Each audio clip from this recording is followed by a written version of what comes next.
और अभी आपको बराह रास्त इस्लामाबाद लिए चलेंगे, जहां पर वजीर ममलिकत अली परवेज मलिक न्यूज़ कॉन्फ्रेंस कर रहे हैं। वजह से आपके जो एक्सपोर्टर हैं वो पाकिस्तान के लिए वो कीमती ज़र मुबादला कमा के पाकिस्तान लेके आते हैं, जिनसे आप अपने बैरूनी कर्ज़ों के बोझ का सामना करते हैं। उसके ऊपर उन्होंने हमला करने की कोशिश की। तो मेरे ख्याल से ये जो आज जो बजट का जो इन्होंने दोबारा अनाउंसमेंट की है, जिसके अंदर वफाक के बजट के से पहले, क्योंकि आप जानते हैं किसी भी सूबाई हुकूमत के अंदर जो सबसे बड़ा जो आपका रेवेन्यू का सोर्स होता है वो आपका वफाकी हुकूमत से जो नेशनल जो NFC के ज़रिए जो ट्रांसफ़र आमदनी और जो रेवेन्यू आपके सूबाई हुकूमत के अंदर होता है वो होता है। तो आप ये किस तरह से इस चीज़ को एक ज़िम्मेदाराना और एक संजीदा काविश समझ सकते हैं कि अभी वफाक ने अपना मामला IMF के साथ और बाकी के बजट के अंदर अपने तखमीनों का अंदाज़ा नहीं लगाया, तो आपने उसका एक फ़र्जी नंबर लेके अपना बजट बना के पूरी दुनिया के आगे, पूरी कौम के आगे पेश कर दिया। तो मेरी इसके ऊपर सिर्फ़ और सिर्फ यही ऑब्ज़र्वेशन है कि जिस तरह से IMF आज आपकी मईशत को जो शहबाज शरीफ साहब ने इस्तेहकाम पहुँचाया है उसको एंकर करने के लिए, आपके इस निज़ाम को आगे चलाने के लिए ये एक फिर एफर्ट है सिर्फ और सिर्फ इस सिलसिले के अंदर कि आपका IMF के साथ रिलेशनशिप को ख़तरे में डाला जा सके और इमरान खान साहब की ये गैर जिम्मेदाराना और जो गैर संजीदा सोच है ये एक दफ़ा फिर उसकी अक्कासी करता है। बेहतर ये होता कि खैबर पख्तूनख्वा की हुकूमत वफाकी बजट के अनाउंसमेंट का पहले इंतज़ार करती, उसके अंदर जो वसाइल सूबों के अंदर ट्रांसफ़र होने थे उनका नंबर सामने रखते हुए अपनी रिसोर्स मोबिलाइजेशन के लिए जो उन्होंने इकदामात लेने थे उसको आवाम के सामने लेके आते, और फिर जब टोटल फाइनेंशियल एनवेलोप उनके सामने आता तो बताते वो उन्होंने क्या तरजीहात तय करनी है उन अखराजात के अंदर जिनसे वो आम आदमी को तहफ़्फ़ुज़ देने की कोशिश करेंगे, जिसके अंदर वो आम आदमी के लिए सेहत की वो सहूलियात जिनके लिए मरियम नवाज शरीफ साहिबा आज कोशिश करती हुई आपको सड़कों पर नज़र आती हैं पंजाब के अंदर, वो कौन से इकदामात आप लेंगे, वो कौन से काम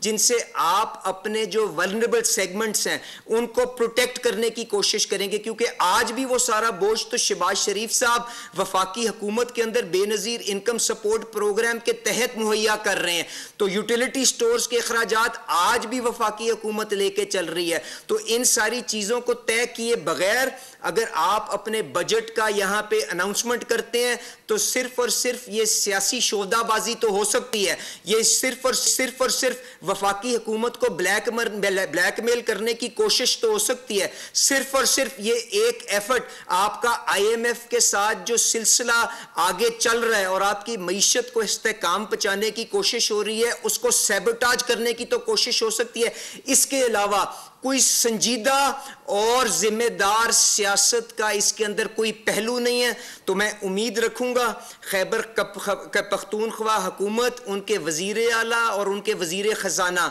फौरी तौर पे वफाकी जो वजीर ख़जाना है उनके साथ राब्ता करेंगे और जो कोऑर्डिनेशन का फुकदान और ये जो आपस में सूबे और वफाक की जो ताल्लुक है इसकी जो रिकैलिब्रेशन आपने IMF के साथ जो आपका मुआहिदा होने जा रहा है उसके तहत जिस तरह से रिकैलिब्रेशन दरकार होगी, जिस किस्म की आपको पार्टनरशिप दरकार होगी, जिसके अंदर आपको सूबों को यकीनन सरप्लस भी आगे लेके आना होगा, क्योंकि आपके सारे के सारे सूद के अखराजात, दिफा के अखराजात, अवाम के तहफ़्फ़ुज़ के अखराजात, चाहे बेनज़ीर इनकम सपोर्ट प्रोग्राम हो चाहे यूटिलिटी स्टोर हो, वो क्योंकि सारे के सारे अखराजात वफाकी हुकूमत उठाती है। तो मैं ये उम्मीद रखूंगा कि ये अपने रवैयों के ऊपर नज़रसानी करेंगे और वफाकी हुकूमत के साथ राब्ता करते हुए पाकिस्तान के इस्तेहकाम के लिए, रियासत पाकिस्तान के इस्तेहकाम के लिए मिल के कौम के बेहतरीन मफाद के अंदर काम करने की कोशिश करेंगे। और इंशाअल्लाह ताला मैं आपको ये यकीन दहानी करवाता हूँ कि मियाँ नवाज शरीफ साहब की विजन के अंदर शहबाज शरीफ साहब वजीर आजम में पाकिस्तान भरपूर कोशिश करेंगे कि IMF को साथ चलवाते हुए भी गरीब आदमी को तहफ़्फ़ुज़ भी मुहैया कर सकें, आपकी मईशत का पहिया दोबारा बहाल कर सकें और इंशाअल्लाह ताला पाकिस्तान को उस रस्ते पे डाल सकें जो 2017 के अंदर वजीर आजम नवाज शरीफ साहब की क़यादत के अंदर हमने देखा था। और इंशाअल्लाह ताला मुझे पूरी उम्मीद है कि हम इस रास्ते के ऊपर भरपूर अंदाज के अंदर गामज़न होंगे। इस्लामाबाद में वज़ीर मुमलिकत इस वक्त आपको बताएं कि अली परवेज़ मलिक की न्यूज़ कॉन्फ्रेंस जारी है। सब्सक्राइब करें और बेल दबाएं ताकि कोई खबर रह न जाए।